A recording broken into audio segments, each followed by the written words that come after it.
Good morning, January Challenge team. It's the 24th of January, which means it is day 24 out of 31. It is very, very cold this morning. It's frosty.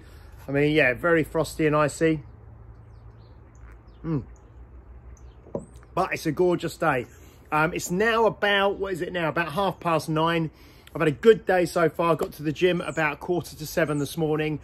Done my workout virtually with Paul and Guillaume on the Zoom. We did deadlifting today, deadlifting and pressing, and then I've done some training with Mr. Paul Anderson outside this morning. It was very, very fresh, like -3 this morning when I went in this morning, but good. So just want to give you a quick update, see how you're getting on. It's obviously Sunday. The 3-week reviews are due now. I've only had 13 people back this week. Last week we had about 27 people do their review. I do expect there is going to be a drop-off, so I don't get disappointed by it. It's just human nature, yeah? And I'm not going to kind of fight, you know, try and push water upstream, as it were. People will drop off. That's just the nature of things, yeah? We started with, you know, approximately 50 people doing this, you know. The first 2 weeks we got, you know, you might as well say average, we got about 25 people say do the review for the first 2 weeks, which was great. The third week at the moment it's down to 13, but it is Sunday, so it's not too late to put your review in for last week. It's Sunday. You must be able to find 5 minutes today to do it. So do that. Let's see how many we can get back in. But you know, there's inevitably a drop-off, which is why I want to speak to you about something else in a minute as well. Okay, so thank you to everyone who has done the reviews so far. There's a couple of things that I want to mention in regards to it that I think will help people in general. There's a lot of sort of themes that run through things.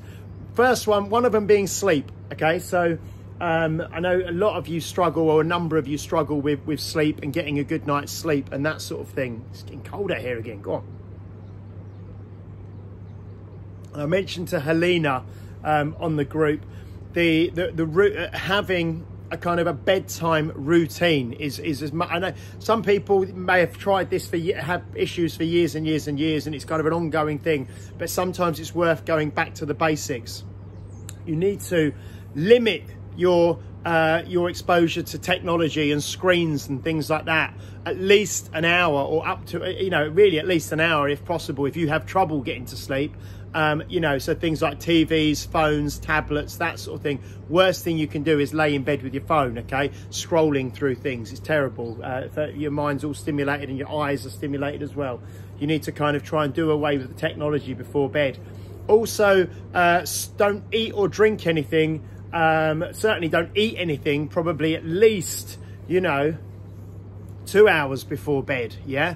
And limit the amount that you're drinking as you go towards bed as well, because you don't want a full bladder and that sort of thing. You don't want to be waking up to go to the toilet before you're in your deep sleep, okay? As well, something that you know, relax beforehand. So whether that's, you know, we've obviously got the kids, and we've got this bedtime routine every night of, you know, you start to wind them down, and then they have a bath, and then we read stories, and then they go to bed, and it's a routine. And as adults, we've kind of lost that. You know, we need that routine. So whether it's reading before you go to bed is a good thing, but I would personally not have your phone, your tablet or TV or anything like that on in your room, okay? Also eliminate the light. You want to make the room as dark as physically possible as well. All of these things, yes, you need to look at a bedtime routine for yourself, and then try that, guys, and see how you get on. But the technology thing is a massive thing. People just sit on their phones in bed scrolling through. It's just ridiculous, you know. You need to shut off from that sort of thing earlier on in the evening. Okay, the other thing, which was, it's kind of relates to things that people have been saying, okay? 2 quotes I want to share with you today. Probably most of you would have heard it before. What gets measured gets managed, yeah, from Peter Drucker, yeah? So what gets measured gets managed. So if you want to improve something, measure it, okay? I'm noticing very, very simple in the book, just when I'm writing down each time I have a pint of water throughout the day. It's so nice to be able to look in the afternoon. You're not going to remember how many I've had. I've had 3 or 4. Okay, well, let's have another one now, okay? And it just keeps you improving because you're measuring something. Another easy example that many of you use is steps, yeah? What gets measured gets managed. So do that.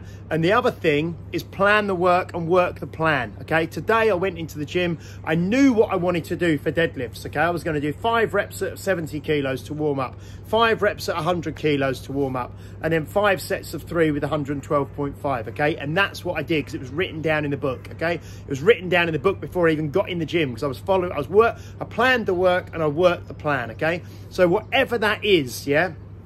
Whether that's your exercise, whether that's planning your meals for the week and your shopping, whether that's planning your day's work and time allocation for things, plan, guys. Because what I've found is that what seems to be happening anyway is the more organized you can be and the more you can plan and the more you can put a structure in place, the easier it is to follow something. Because if you've got no structure, everything just goes all over the place. Okay, at least if you've got a plan, you've got a structure, you've got your to-do list, you've got some time slots put in there, you're far more likely to do things. So hopefully some of that helps, guys. What gets measured gets managed. Plan the work and then work the plan, and then bedtime routines. Okay, sleep bedtime routines before you go to bed in the evening. Okay. And then the final thing, I'll be talking to you a little bit. I've got this, the Strong You project, which I'm going to be bringing forwards in the next few weeks, okay? That is only literally for 3 people and 1 person's already signed up, so I've only got 2 spaces left on that. But that's what I was going to touch on, the idea that people drop off, you know, it already happens. People are already dropping off, okay? And you need some accountability and you need a plan and you need to touch base with people regularly. I do it myself and that helps, okay? So start to think, I've already mentioned this, what happens at the end of January? Are you just going to do this for 4 weeks and then just go back to normal? Because that's not going to give you anything, because temporary measures produce temporary results, okay? Whereas we want to put something in place that can last for longer. And you know, in the Strong You project, something that I'm going to be working with a couple of people just to do this consistently for 6 months, okay? For 5 or 6 months, okay, starting in February. So yeah, and doing a lot more besides. This is just kind of like a touching on the surface of what I'm going to be doing. But yeah, hopefully you have a great day, guys. Stay safe, stay strong.